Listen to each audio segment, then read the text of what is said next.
నమస్తే రమ్మగారు. నమస్తే జయ. చందమామ కథ ఒకటి చెప్తారా? పూర్వం కేరళ రాజ్యంలో రసార్ణవుడని ఒక ఆయుర్వేద వైద్యుడు ఉండేవాడట.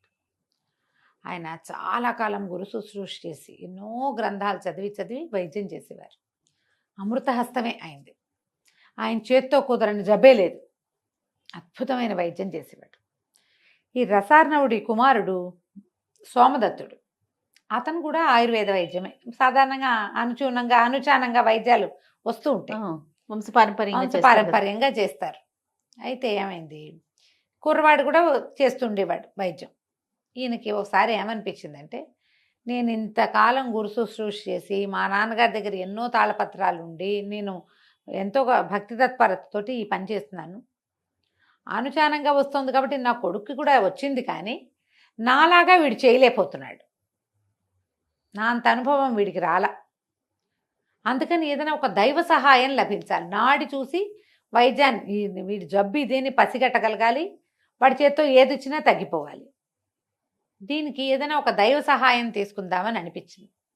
ఆయన కొడుక్కి తన వైద్య వృత్తి అప్పచెప్పి, ఇల్లు వాకిలి ఆశ్రమం అన్నీ అప్పచెప్పి, తోటలు దొడ్లు ఉన్నాయి, ఇవన్నిట్లలో ఈ మన మూలికలు అవి ఉండేవి. తపస్సుకి వెళ్ళిపోయాడు. ఆయన 3 ఏళ్ల పాటు చాలా తీవ్రంగా అశ్విని దేవతల కోసం తపస్సు చేశాడు. అశ్విని దేవతలు కొంచెం సులువుగా ప్రత్యక్షం అవుతారు. మనం ఇంతకు ముందు కూడా ఒక కథ చెప్పుకుంటున్నాం. అయితే ఈ దేవతలు ఇద్దరు ప్రత్యక్షం అయ్యారు. ఏం కావాలి నీకు అని అడిగితే, ఒక అద్భుతమైన వైద్యం చేయగలిగే చెట్టు, దానివల్ల కుదరని జబ్బు లేకుండా చేయమని అడిగారు. ఇవ్వమని అని అడిగాడు. ఒక మూలిక అలాంటిది ఇవ్వమంటే వాళ్ళు ఏం చేశారట, కొన్ని గింజలు ఇచ్చారు. ఒక గింజలు ఇచ్చి, ఈ గింజల్ని పాతిపెట్టు, దీని నుంచి ఒక మహావృక్షం వస్తుంది. ఇది స్వార్థరహితంగా చేసినంతకాలం దాంతో ప్రతి జబ్బు తగ్గిపోతుంది. స్వార్థం లేకుండా చెయ్యాలి. స్వార్థరహితంగా చేసినంత కాలం పనిచేస్తుంది. దీనికి ఒక ఫలం కాస్తుంది. అది స్వర్గ ఫలాన్ని ఇస్తుంది, అమృత ఫలం. అది స్వార్థంతో తీస్తే మాత్రం రాదు. స్వార్థంతో తీసారా వేరే అడ్వర్స్గా వచ్చేస్తాయి. ఆ పండు కోసాక ఇంక ఈ చెట్టు లాభం లేదు అని చెప్పారు. ఈయన బీజాలు తీసుకుని మళ్ళా కేరళ రాజ్యానికి వచ్చేసాడు. వచ్చాక తన వాకిట్లో ఒక పక్కగా మంచి ఈశాన్య దిక్కున ఈ అద్భుతమైన గింజల్ని, దేవతలు ఇచ్చిన గిన్నెల్ని నాటాడు. చూస్తూ ఉండగానే ఒక చెట్టు మొలిచింది. తక్కువ రోజులుండి అది మహావృక్షమైంది. దాని ఆకుతో తలనొప్పి, కడుపుల నొప్పి, వీపు నొప్పి, వేలు నొప్పి, పడింది గాయం, కాలిన గాయం అన్నీ నయమైపోయేవి. ఆకులు కోయటం, చూర్ణం చేయటం, ఇచ్చేయటం, రసం తీయటం, ఇచ్చేయటం, ఆకులు తీసి పుండు మీద వేస్తే మానిపోతుంది. దీనికి చిటారు కొమ్మన ఒక ఎర్రని అద్భుతమైన అంత ఫలం కాసింది. ఒకటే. వచ్చిన వాళ్ళందరికీ రసార్ణవుడు చెప్పేవాడు, అది విషఫలం, ఆ కండు కోయకూడదు. ఈ ఆకులు కూడా తండ్రి కొడుకే పనిచేస్తాయి, వీళ్ళే కోస్తారు, వాళ్ళకే కదా అది వచ్చింది. అవును. చక్కగా వైద్యం చేసేవాళ్ళు. జరిగింది కొంతకాలం జరిగాక రసార్ణవుడు పెద్దవాడైపోయాడు. ఆయన మరణించే సమయంలో కొడుకుని దగ్గర పిలిచాడు. నాయన, విషఫలం అని చెప్పే కానీ అది విషఫలం కాదురా, అది అమృత ఫలం. ఓహో, ఈ చెట్టు ఆకులు నువ్వు స్వార్థం లేనన్నాళ్ళు నీకు పనిచేస్తాయి. స్వార్థం నీ బుద్ధిలోకి వచ్చిందా, ఈ ఆకులు పనిచేయి అంటే కొడుకు అన్నాడు. సోమదత్తుడు ఆతృతగా, నాన్న నువ్వు అమృత ఫలం అంటున్నావు, చచ్చిపోయేందుకు సిద్ధంగా ఉన్నావు, ఆ పండు కోసి నువ్వు అప్పుడు తీసుకుంటే నువ్వు బతుకుతావు, మన కోసమే కదా అశ్విని దేవతలు ఇచ్చింది అంటే ఆయన చెప్పాడు, కాదురా నాయన, ఆ పండు కోసామా ఇక ఈ చెట్టు పనిచేయదు. ఓహో, ఈ చెట్టే మన జీవనం, ఈ చెట్టు వల్లే అందరికీ జబ్బులు తగ్గుతున్నాయి, ఈ చెట్టే మన ప్రఖ్యాతి, స్వార్థం రాకుండా చూసుకో, పండు మాత్రం కోయొద్దు. బాగుంది. సోమదత్తుడు ఎంతకాలమో వైద్యం చేస్తూ ఉండేవాడు. వచ్చిన వాళ్ళంతా అడిగేవాళ్ళు, మా నాన్నగారు అది విషఫలం అన్నారు, ఆ పండు ఉంటేనే ఈ చెట్టుకు బలం, కానీ అది కోయకూడదు, ఏదో చెప్పేవాడు. ఎవరు దాని జోలికి వెళ్ళేవాళ్ళు కదా. ఈ డాక్టర్ దగ్గరికి వచ్చే వాళ్ళంతా జబ్బులు మారి వాళ్లే కదా, వేరే యావగేషన్స్ తోటి ఎవడు రాడు అక్కడికి. అంతేగా, కొత్త ఐడియాలతో రారు. ప్రతి వాళ్ళు వైద్యం కోసమే వస్తారు. డాక్టర్ల దగ్గరికి వచ్చేందుకు పిచ్చి వేషాలు వేయడానికి వస్తున్నారంటే ఎవరైనా వాళ్ళు మనుషులుగా ఉండడానికి కూడా పనికిరారు. అంతే, డాక్టర్ దగ్గరికి వైద్యం కోసమే వెళ్ళాలి. అయితే ఏమైంది, కొంతకాలం గడిచాక ఆ ఊరి రాజ్యం తాలూకు రాజుగారికి విపరీతమైన కడుపులో నొప్పి, ఎన్ని మందులు వాడారో తగ్గల. రకరకాల మందులు వేసుకుని ఆయన కడుపులో మంటలు పుట్టేవి, విసుగు పుట్టేసేది. ఇంతలో ఎవరో చెప్పారు, రసార్ణవుడి కుమారుడైన సోమదత్తుడు అద్భుతమైన మూలికా వైద్యం చేస్తాడని, అతను చెయ్యి పడితే తగ్గిపోతుంది. ఆయన వెళ్దామనుకున్నాడు. ఆయన బతికేలాగా లేడు ఆ నొప్పితోటి, ఆ ఉదరసూలతో. కూతురు నాన్న ఏమైపోతాడు అని రాకుమార్తె అయినటువంటి మణిమాల కూడా, నే కూడా వస్తాను నాన్న అని అడిగింది. సరే మణిమాలని వెంబడి పెట్టుకొచ్చాడు. వచ్చేసి వీళ్ళ ఊర్లో బస చేశాడు. కబురు చేశారు. ఈయనకి అప్పటికే తెలిసింది రాజుగారు ఎంత డెస్పరేట్గా ఉన్నాడంటే తన నొప్పి తగ్గిస్తే రాజ్యమైనా ఇచ్చేసేలాగా ఉన్నాడు. ఇదొకటి.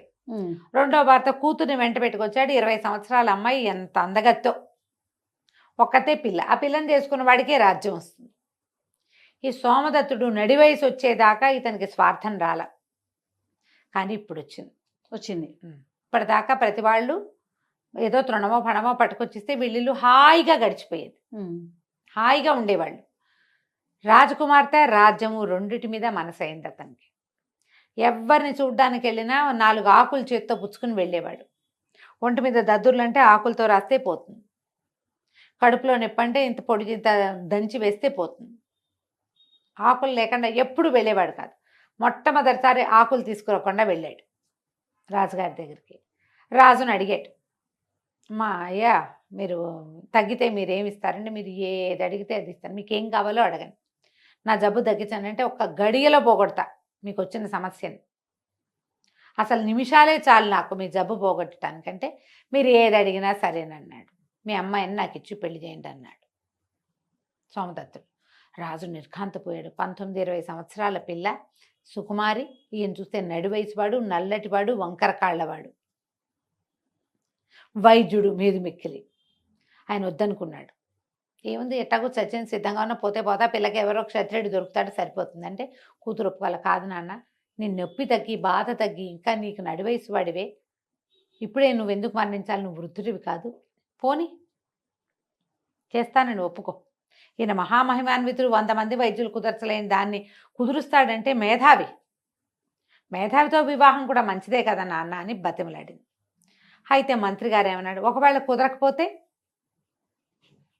తల తీయిస్తామని ఒప్పించారు.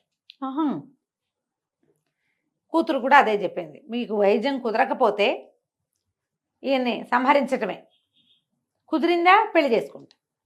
ఒప్పుకున్నాడు సోమదత్తుడు. ఎప్పుడైతే ఈయన అక్కడికి వెళ్ళి ఈ మాట అన్నాడో బయటకు వచ్చేసింది వార్త. ఆవిడ పరమ దుఃఖం వచ్చేసింది సోమదత్తుడి భార్యకి. ఇంతకాలం 40 వయసు వచ్చింది, ఇంత పెద్దవాడయ్యాడు, 50 ఏళ్ళు వస్తే ఇప్పుడు రాజకుమార్తెను పెళ్లి చేసుకుంటే నా జీవితం ఏమవుతుంది, నేనేం చేయాలి? అంతేగా, అలాగే కదా ఆలోచన వస్తుంది జయ. మరి ఆడవాళ్ళ జీవితం ఏమవుతుంది ఈ కాలం అంటే? మరి ఏమైనా 50 ఏళ్ళు వచ్చాక పెళ్లి చేసుకుంటున్నారేమో. పాతకాలాల్లో ఏం చేసుకునేవాళ్ళు? భర్త ఇంకొక స్త్రీతో ఉంటే ఈ భార్యల పరిస్థితి ఏంటి? ఆవిడ పరమ దుఃఖం వచ్చేసింది ఆవిడకి.